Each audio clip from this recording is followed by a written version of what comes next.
ದೇವರ ಪರಿಶುದ್ಧ ನಾಮಕ್ಕೆ ಸ್ತೋತ್ರವಾಗಲಿ. ಎಲ್ಲರಿಗೂ ಯೇಸುವಿನ ನಾಮದಲ್ಲಿ ವಂದನೆಗಳು. ಈ ದಿನದ ದೇವರ ವಾಕ್ಯ ರೋಮಾಪುರದವರಿಗೆ ಬರೆದ ಪತ್ರಿಕೆ 13ನೇ ಅಧ್ಯಾಯ 1ನೇ ವಚನ. ಪ್ರತಿ ಮನುಷ್ಯನು ತನ್ನ ಮೇಲಿರುವ ಅಧಿಕಾರಿಗಳಿಗೆ ಅಧೀನನಾಗಿರಲಿ, ಯಾಕೆಂದರೆ ದೇವರಿಂದ ಹೊರತು ಒಬ್ಬರಿಗೂ ಅಧಿಕಾರವಿರುವುದಿಲ್ಲ. ದೇವರ ನಾಮಕ್ಕೆ ಸ್ತೋತ್ರವಾಗಲಿ. ನಾವೆಲ್ಲರೂ ಕೆಲಸ ಮಾಡುವಂತಹ ಸ್ಥಳದಲ್ಲಿ, ಬಿಸ್ನೆಸ್ ಮಾಡುವಂತಹ ಸ್ಥಳದಲ್ಲಿ, ಶಾಲೆಗಳಲ್ಲಿ, ಪ್ರತಿ ಕ್ಷೇತ್ರದಲ್ಲೂ ಕೆಲಸ ಮಾಡುತ್ತೀವಿ ಅಲ್ವಾ? ಆ ಕೆಲಸದ ಸ್ಥಳಗಳಲ್ಲಿ ನಮ್ಮ ಅಧಿಕಾರಿಗಳಿಗೆ ನಾವು ಅಧೀನವಾಗಿರಬೇಕು.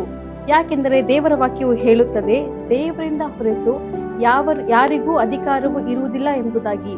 ಆದ್ದರಿಂದ ನಾವು ಕೆಲಸದ ಸ್ಥಳಗಳಲ್ಲಿ ನೀತಿವಂತರಾಗಿ, ಪ್ರಾಮಾಣಿಕತೆಯಿಂದ ದೇವರಿಗೆ ಅಧೀನರಾಗಿ ಮತ್ತು ಅಧಿಕಾರಿಗಳಿಗೆ ಅಧೀನರಾಗಿ ಜೀವಿಸಬೇಕು. ಇದೇ ದೇವರು ಹೇಳುವಂತಹ ಕಾರ್ಯ. ಯಾಕೆಂದರೆ ನಾವು ಕ್ರೈಸ್ತರಾದ ನಮ್ಮಲ್ಲಿ ಇರಬೇಕಾದಂತಹ ಗುಣವು ಪ್ರಾಮಾಣಿಕತೆ ಮತ್ತು ನೀತಿವಂತಿಕೆ.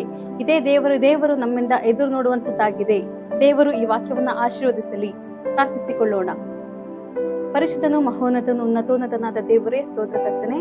ಕೆಲಸದ ಸ್ಥಳಗಳಲ್ಲಿ ನಾವು ಲಂಚವನ್ನ ಆಶಿಸದೆ ಕರ್ತನೆ, ಹೌದು ದೇವ, ಕ್ಲೀನ್ ಹ್ಯಾಂಡ್ ಆಗಿ ಜೀವಿಸುವಂತೆ ಸಹಾಯ ಮಾಡಿರಿ ಕರ್ತನೆ. ಅಧಿಕಾರಿಗಳಿಗೆ ನಾವು ಅಧೀನರಾಗಿ ಜೀವಿಸುವಂತೆ ಸಹಾಯ ಮಾಡಿರಿ ಕರ್ತನೆ.